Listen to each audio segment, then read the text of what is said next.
Bienvenue dans le podcast de la voix de la vente. Ce podcast va vous donner envie de mieux vendre en moins de 5 minutes.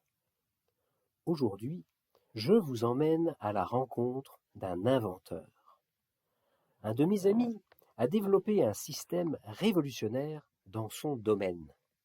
Pour faire simple, il s'agit d'un système de lecture optique. Avec cette invention, on peut réaliser beaucoup plus facilement et beaucoup plus économiquement un décodage à destination médicale.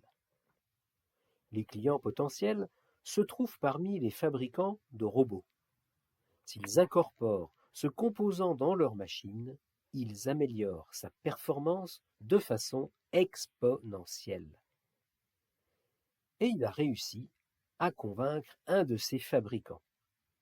Un matin, il se retrouve invité au siège social de l'entreprise, plus précisément à la réunion de clôture du Steering Committee. Et là, tout se passe magnifiquement bien. Conclusion du patron. Écoutez, votre composant intéresse clairement notre entreprise.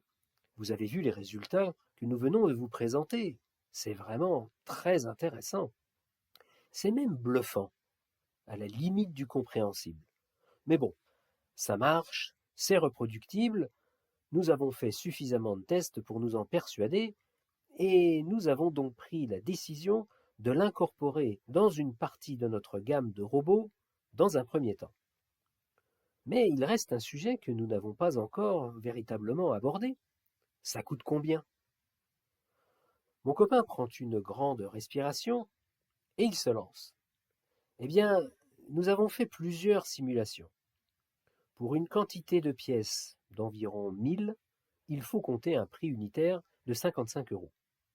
Cette quantité correspond à ce dont vous avez normalement besoin pour vos premières validations industrielles. Il regarde le boss. Il voit dans son visage une espèce d'incompréhension. Son regard se décompose. Quoi? Mais enfin, ce n'est pas possible. Ça ne peut pas être si peu cher. Vous êtes sûr de vos calculs? Vous avez vraiment tout bien compté? Vous savez, on vous a demandé plein de modifications depuis votre premier prototype. Vous les avez vraiment bien intégrés dans votre prix? Et là, mon ami n'en revient pas. Il est sûr de ses calculs. Il les a faits, il les a refaits, et il les a fait refaire plus d'un millier de fois. Mais il ne se démonte pas, et il prend au vol la perche qu'on lui tend. Ah oui, vous avez raison. Il doit y avoir une coquille qui s'est glissée dans l'estimation de ses coûts. Oh, laissez-moi une quinzaine de jours. Je reviens vers vous avec une nouvelle proposition. Oh, je suis vraiment confus, je suis désolé. Oh, vous savez, ça arrive. Prenez votre temps, mais revenez nous voir avec le prix de la dernière version.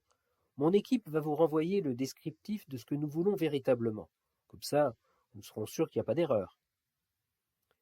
Devinez ce qu'a fait mon ami pendant ces 15 jours. Rien. Il n'a rien fait. Il a attendu. Et au bout de 15 jours, il a remis une nouvelle offre en ayant pris auparavant le soin de tripler le prix de vente. Et il a pris l'affaire. Alors maintenant, mes amis, à vous de jouer. Munissez-vous d'un papier et d'un crayon et écrivez comment vous déterminez le prix de votre nouveau produit ou de votre nouveau service. Je serai ravi d'en discuter avec vous au téléphone ou dans une visio. Voilà, sur ce, je vous laisse et je vous dis à jeudi prochain. À bon entendeur. Salut!